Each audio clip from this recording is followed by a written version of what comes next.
इसके बाद बच्चों हमारी तीसरा केस है। तीसरी कंडीशन क्या थी? समांतर रेखाओं वाली। जब दो रेखाएं आपस में एक दूसरे से समांतर होंगी, ठीक है, तो वैसी कंडीशन में हमारे कोई हल नहीं निकलेगा। ठीक, तो देखते हैं जनरल इक्वेशन हमारी क्या थी? a1x plus b1y plus c1 is equal to 0। ठीक है, a2x plus b2y plus c2 is equal to कितना? 0। मान लीजिए हमारे पास दो समीकरण दिए हुए हैं। x हमारे पास, अब कंपेयर करके देखना होगा ना, तो x plus Y plus 2 is equal to कितना? 0। और एक समीकरण दिया है 2x plus 2y plus 4 is equal to 0। तो इसमें बच्चों क्या कंपेयर करना है? हमें a1 a2 b1 b2 c1 c2 को कंपेयर करना है। ठीक है, तो अब देखते हैं इसके लिए क्या होता है। जब इस तरह से हमारे समीकरण होते हैं, तीसरी कंडीशन, जब अनंत हल कब निकलेंगे? जब हमारा a1 अपॉन a2 बराबर किसके होगा? b1 अपॉन b2 बराबर किसके होगा? c1 अपॉन c2 के। मतलब हमारे दो समीकरण दिए रहेंगे, 1 और 2। ठीक है, उसमें जो a1 b1 c1 और a2 b2 c2 का अनुपात होगा, एक a1 upon a2, b1 upon b2 और c1 अपॉन c2, जब आपस में तीनों बराबर होंगे तो हमारी जो समीकरण होगी उसका कोई हल नहीं आएगा। और कोई हल ग्राफिकल रिप्रेजेंटेशन में किसका नहीं आता था? जब दो रेखाएं एक दूसरे के ऊपर क्या होती थी? समपाती होती थी, एक दूसरे को ओवरलैप करती थी।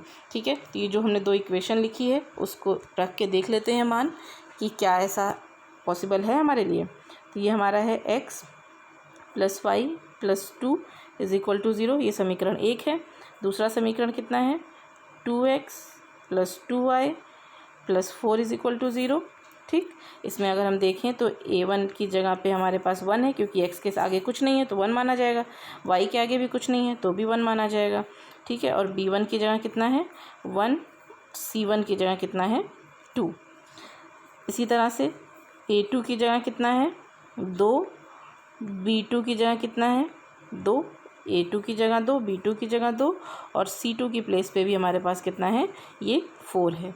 ठीक, कंडीशन हमारी क्या थी कि तीनों आपस में क्या होंगे? बराबर होंगे।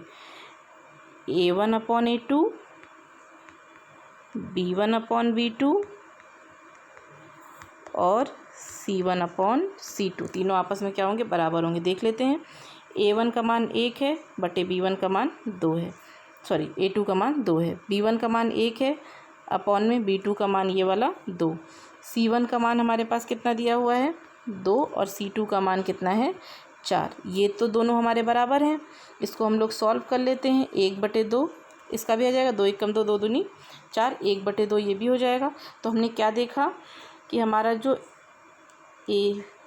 a1 अपॉन a2 और b1 upon b2 c1 upon c2 है, ये तीनों आपस में बराबर है। कितना बराबर है? 1/2 उसका भी आ रहा था, 1/2 ये, और ये 2/4 था। इसको हमने सॉल्व किया था तो कितना आ गया था? 1/2। तो जब हमारे पास दो समीकरण दिए रहेंगे, उन समीकरणों में a1 upon a2, b1 upon b2 और c1 अपॉन c2 की जो वैल्यू है वो आपस में इक्वल होगी, बराबर होगी, तो हमारे समीकरण का कोई हल नहीं निकलेगा। ठीक है, क्यों कोई हल नहीं निकलेगा? क्योंकि दोनों रेखाएं एक दूसरे के क्या होंगी? समांतर होंगी। ग्राफ पे क्या बना रहा था हम लोग? ग्राफ हमने बनाया था कि दोनों रेखाएं एक दूसरे के समांतर होंगी। ठीक है, बिना ग्राफ के अगर हमें सॉल्व करके ऐसे ही बताना है कि हमारा समीकरण सॉल्व हो पाएगा या नहीं हो पाएगा, मान निकलेगा या नहीं निकलेगा, तो इस प्रोसेस से देख के सॉल्व करेंगे। ठीक है, तो इस तरह से बच्चों आपने देखा 3 कंडीशंस। रिवाइज कर लेते हैं हम लोग कि a1 अपॉन a2 अगर बराबर होगा b1 अपॉन b2 के, ठीक है, तो हमारे समीकरण का x में जो वैल्यू दी रहेगी x और y की, उसमें एक हल निकलेगा, एक मान x का निकलेगा और एक मान y का निकलेगा। मतलब ये अगर बराबर नहीं होता है। ठीक है, a1 upon a2, b1 upon b2 अगर बराबर नहीं है, किसके? आपस में एक दूसरे के बराबर नहीं है, तो हमारे समीकरण का एक हल निकलेगा। दूसरी कंडीशन हमारी A1/A2 तो बराबर है किसके, B1/B2 के, लेकिन बराबर किसके नहीं है ये दोनों, C1/C2 के बराबर नहीं है। तो इसके कितने हल निकलेंगे, अनंत हल निकलेंगे। ठीक है।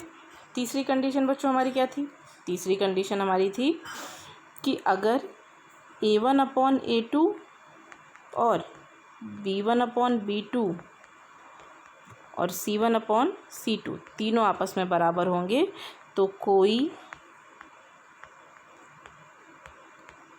हल नहीं आएगा।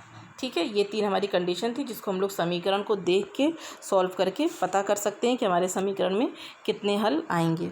ठीक है बच्चों, इसके बाद हम आपको इन्हीं तीनों कंडीशन से, इक्वेशन से ग्राफ बनाना सिखाएंगे। ठीक है, ग्राफ बनाने से पहले हम आपको पहले चतुर्थांश बता देते हैं, इसके आगे बता देते हैं, इसके आगे हम लोग नेक्स्ट में देखेंगे। तब तक के लिए बाय बाय।